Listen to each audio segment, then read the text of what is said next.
Today recipe is banana muffin. So ito nga mga mi, marami nga akong saging na sobrang hinog na lang. Walang kumakain dito, sayang naman. So gamitin na lang natin gawin natin siyang muffins. Pero yan. So meron ako ditong 5 banana. Overripe banana. Kita mo brown na pero okay pa yan. Mas matamis kasi pag mas overripe. Yan, balatan mo lang lahat, islagay mo sa isang lalagyan kasi i-smash natin siya, tudurugin natin.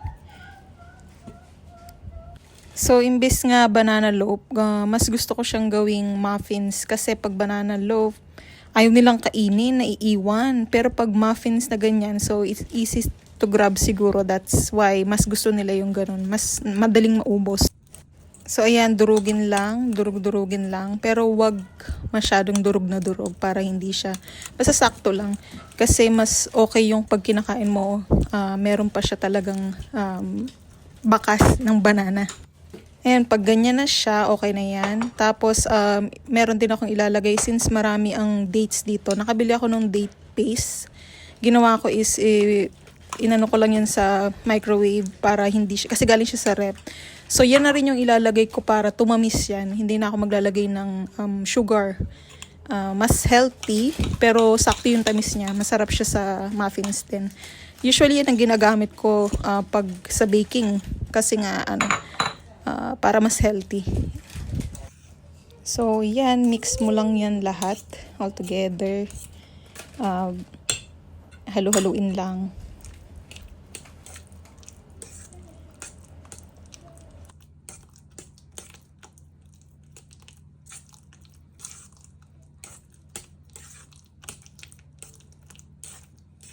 So, pag yan, na-mix mo na lahat-lahat, saka natin ilalagay yung mga dried ingredients. So, dyan ko na lang din ilalagay mismo. Nalalagay ako ng harina. Pwede yan 2 cups, pero ako kasi yan lang. Sinimutang ko lang yung natitira kong harina. So, lagay mo lang yung all-purpose flour yan. 2 cup. 2 cup dapat yan.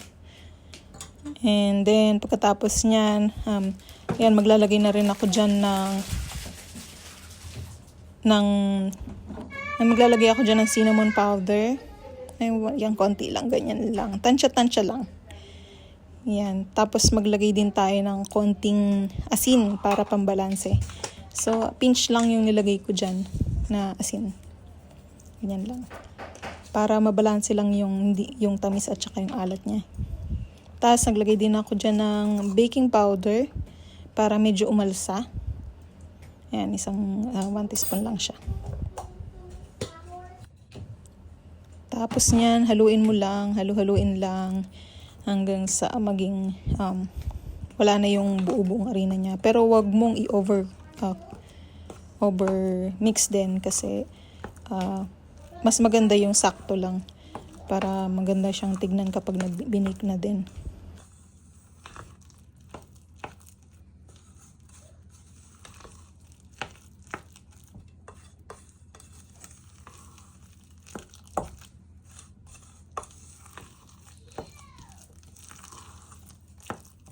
Ayan, pag ganyan na ang itsura niya, wala na yung mga puti-puti, pwede na yan. Nakalimutan ko palang ilagay dyan yung egg, so hinabol ko yung egg, kaya yan, nakita nyo, nagbibiyak ako ng egg at ilalagay ko nga.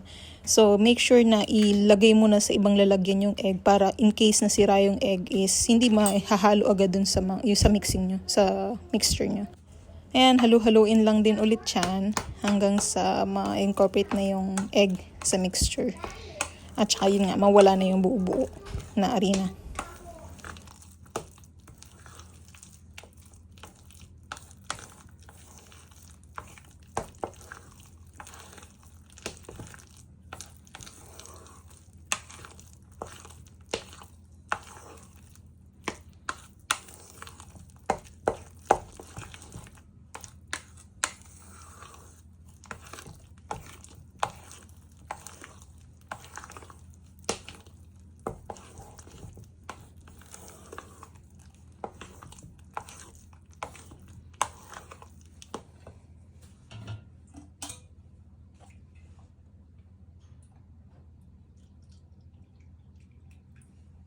So, naglagay din ako ng konting tubig dyan. 1 cup lang ng water.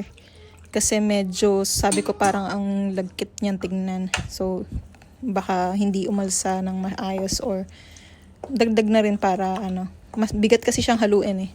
So, yan. Naglagay ako ng 1 cup ng water. I-mix ko lang ulit para maging pantay yung pagkakalagay ng tubig.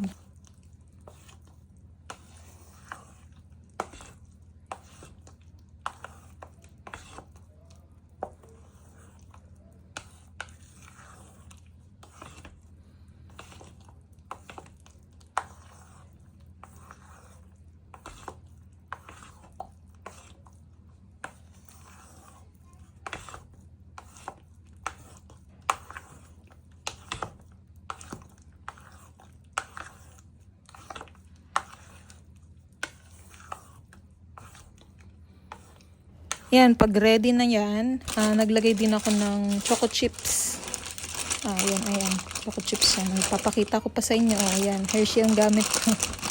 So, ilalagay mo lang yan dyan. Inamadali ko yan kasi nailagay kasi baka may batang chikiting na pumasok at makita yung chocolate chips at uubusin na namang papapakin yan.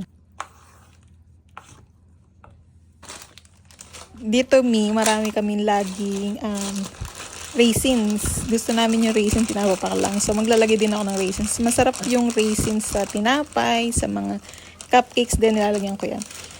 Mahilig sila sa raisin dito, lalo na yung chikiting.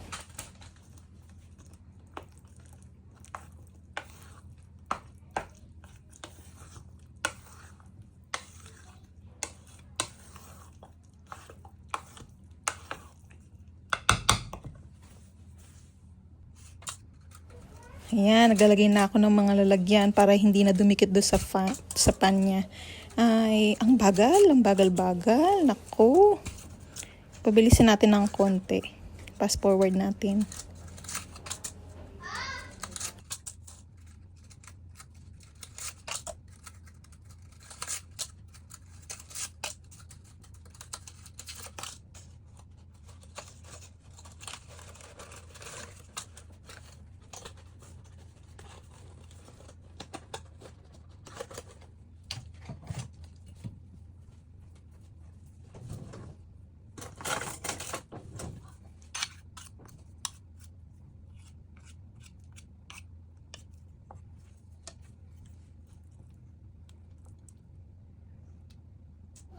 Yan dyan, nilalagyan ko isa-isa. Nababagalan ako.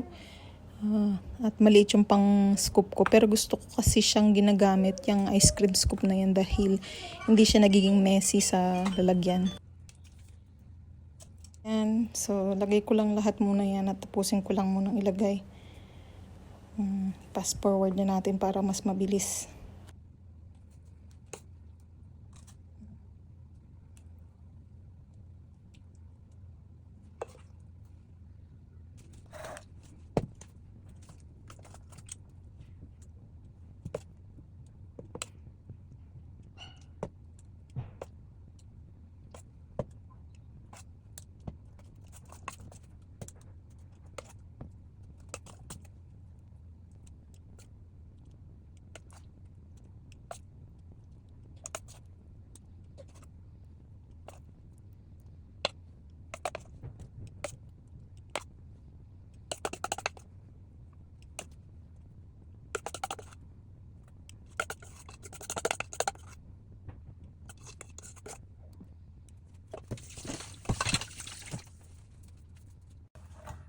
Yan, tapos nyan itap-tap lang natin para yung mga may bubbles is mawala.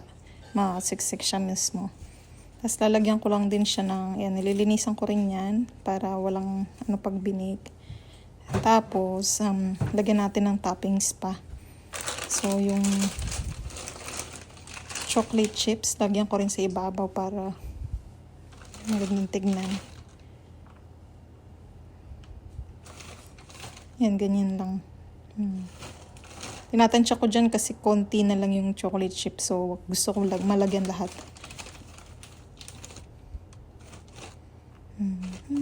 Yan na.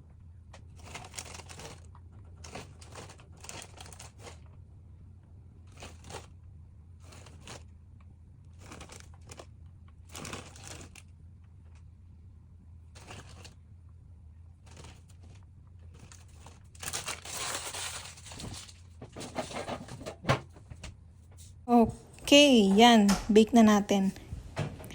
Yung oven naka-preheat na siya ng 180 Celsius. Tapos lutuin natin siya ng mga around 45 minutes. Para sure na lutong-luto siya. Na sakto lang yan. Pero tansyahin nyo rin yung init ng inyong oven kasi iba-iba minsan. So sa akin ginagamit ko is 180 and okay na okay yan. Tignan mo, maganda na yung alsa niya. Then after that, ayan, kunin na natin. Ready na yan. Ready nang. Ayan, diba? Ang ganda, oh. Ang ganda ng pagkakabake. Ganda. Yan na ang ating muffins recipe. Try nyo yan. Pwede namang, kung wala kayong dates, lagyan nyo na lang ng normal na sugar. Tansyahin nyo na lang, depende sa tamis na gusto nyo. Yan na ang ating muffins.